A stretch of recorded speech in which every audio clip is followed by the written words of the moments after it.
The uniform hit the ground before anyone could say a word. Not dropped. Not set down. Not placed carefully on the bench the way players sometimes do when the weight of a bad outing finally becomes too much to carry upright. It was thrown. A deliberate motion. The kind that takes a moment to decide on and then cannot be taken back. And in that single movement, the white fabric of a Dodgers uniform crumpling against the clubhouse floor, everything that had been building through 9 innings of silence finally had a shape. Sheehan had thrown his uniform to the ground. And Shohei Ohtani had seen it. By the time the press conference room filled with reporters, most of them already knew the broad outline of what had happened. Sheehan had given up 6 runs. The Dodgers had lost.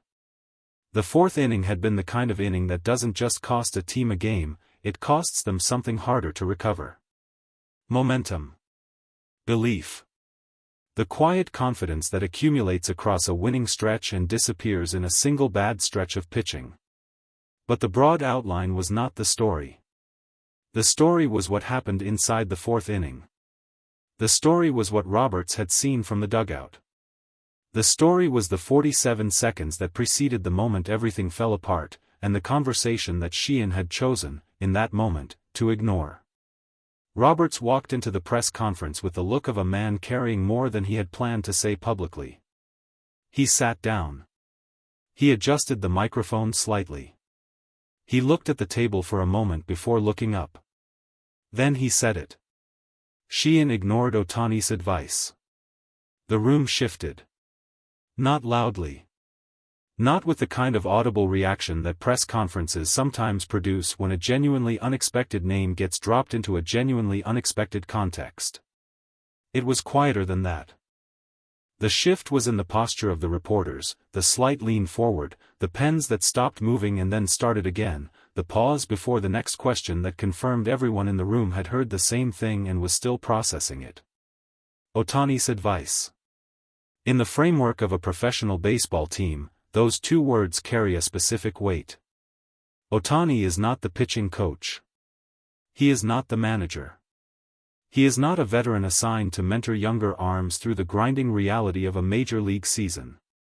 He is, by any conventional organizational definition, a teammate, a designated hitter and starting pitcher whose job description does not formally include advisory conversations in the 4th inning of a game the Dodgers were still trying to win. But Ohtani had spoken. And Sheehan had not listened. And Roberts was sitting in front of a microphone saying so out loud. The 4th inning had begun with a manageable situation. The Dodgers were not out of the game. The deficit was workable.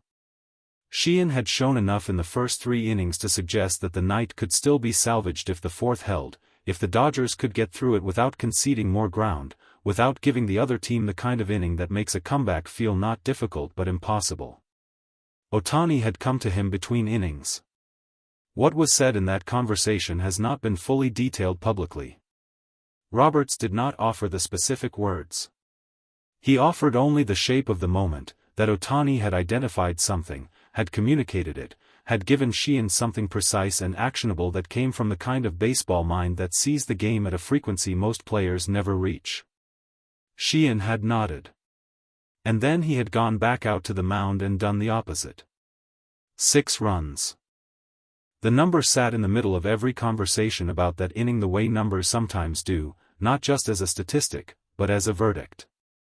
6 runs in a single inning is not a rough patch. It is not bad luck distributed across a series of unfortunate contacts. 6 runs in a single inning is a collapse. A sustained, sequential failure in which each mistake compounds the one before it, in which the pitcher on the mound cannot find the thread that would stop the unraveling. Sheehan could not find it. After the 2nd run scored, Ohtani was visible in the dugout, watching in the particular way that someone watches when they recognize exactly what they are seeing, and when what they are seeing is the precise outcome they had already anticipated and tried to prevent. His jaw was tight. His eyes stayed on the mound. He did not look away.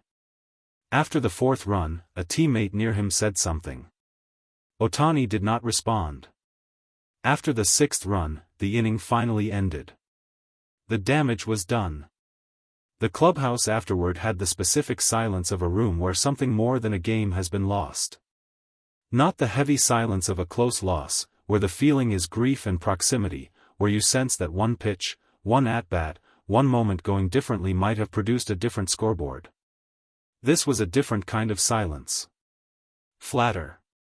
More certain.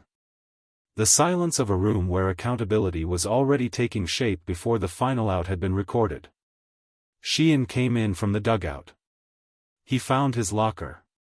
And then, in a motion that no one who witnessed it has fully been able to explain in terms that satisfy the question of what he was feeling, he took his uniform and threw it to the floor. The fabric settled against the concrete in the way fabric does, without drama, without sound, with only the visual fact of what had just happened. A Dodgers uniform on the ground. Worn by a man who was still technically a member of the organization, who still had a locker with his name on it, who had not yet received the call that would change all of that.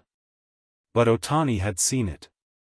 He had turned from his own locker at the sound, or perhaps at the movement, and what he saw had produced something in his expression that the people in that clubhouse have not fully described in public, but have described enough in private that the shape of it is clear. It was fury. Not the performed anger of a player working through frustration. Not the visible exhaustion of a competitor who had given everything and was trying to hold it together. It was the specific fury that comes when you try to help someone, and they refuse your help, and then they collapse in the way you knew they would collapse, and then they take the thing that represents the team you both belong to and throw it on the ground. Ohtani said nothing. He turned back to his locker. And the silence in the room became something different, something with edges. The GM's decision came the following morning. It did not come as a surprise to anyone who had been paying attention. The contract termination was processed through the standard channels, the language formal and institutional in the way these things always are, a set of words that turns a human situation into a transaction, that converts the moment of a thrown uniform and 6 surrendered runs and a piece of advice that went unheeded into the clean bureaucratic language of a roster decision. Contract terminated. Permanently banned from the roster. 2 sentences. The weight of a career consequence compressed into the kind of language that sports organizations use precisely because it does not have to carry the full weight of what it means. The GM did not hold a lengthy press conference. There was no extended explanation of the reasoning, no detailed accounting of the performance history that had led to this outcome. The decision was delivered in the manner of decisions that have already been fully made, not a conversation, but a conclusion. Roberts, when asked about the GM's action, did not pretend it was unexpected. He straightened slightly in his chair. He took a breath that was not quite a sigh but was adjacent to one. The organization has standards. When those standards aren't met, there are consequences. That's not new. That's the foundation of how we operate. A reporter followed quickly. Was the uniform incident a factor in the GM's decision, or was it solely the performance? Roberts looked at the reporter steadily. When you put on a uniform, you're not just representing yourself. You're representing every player in that clubhouse. Every player who has competed in that uniform before you. When you throw it on the ground, that's not a mistake made in the heat of the moment. That's a statement. He paused. And the organization heard it. The harder question, the one that lingered in the room after Roberts finished speaking, was about Ohtani. Not about his role in the decision. Not about whether his fury in the clubhouse had influenced anyone with authority.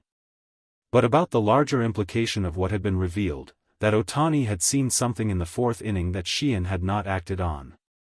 That the advice which went unheeded was specific and grounded, coming not from a coaching staff member bound by organizational protocol, but from the teammate whose understanding of pitching exists at a level that most people in professional baseball never reach.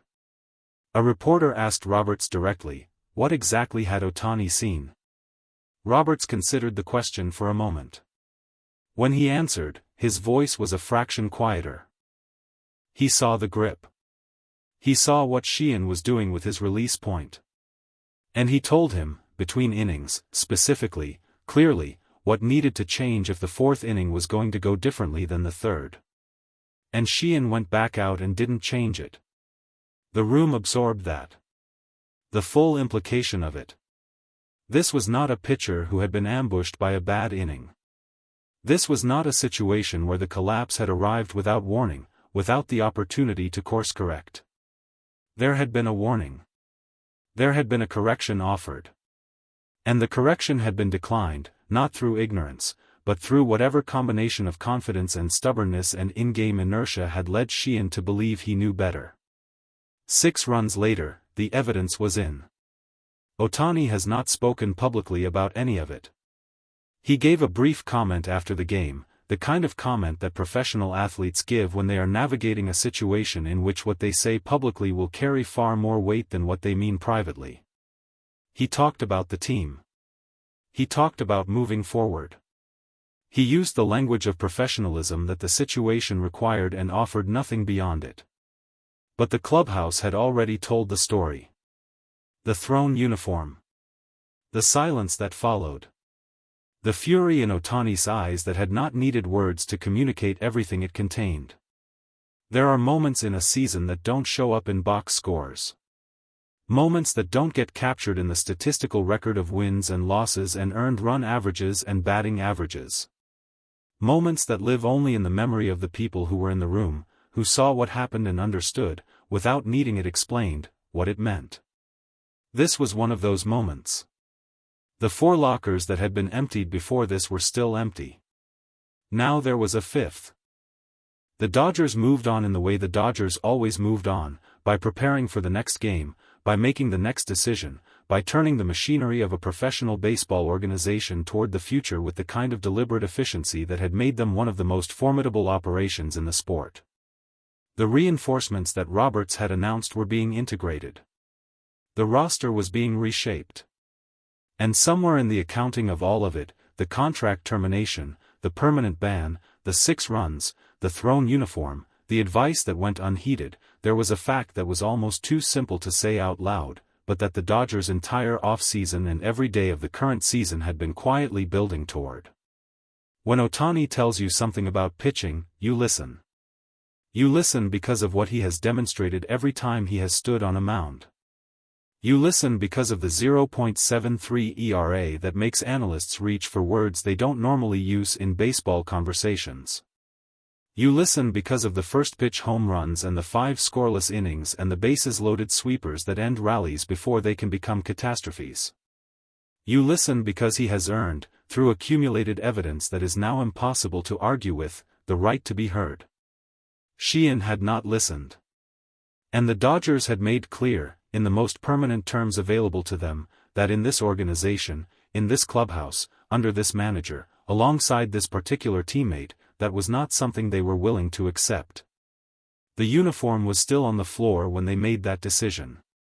In some ways, it always would be.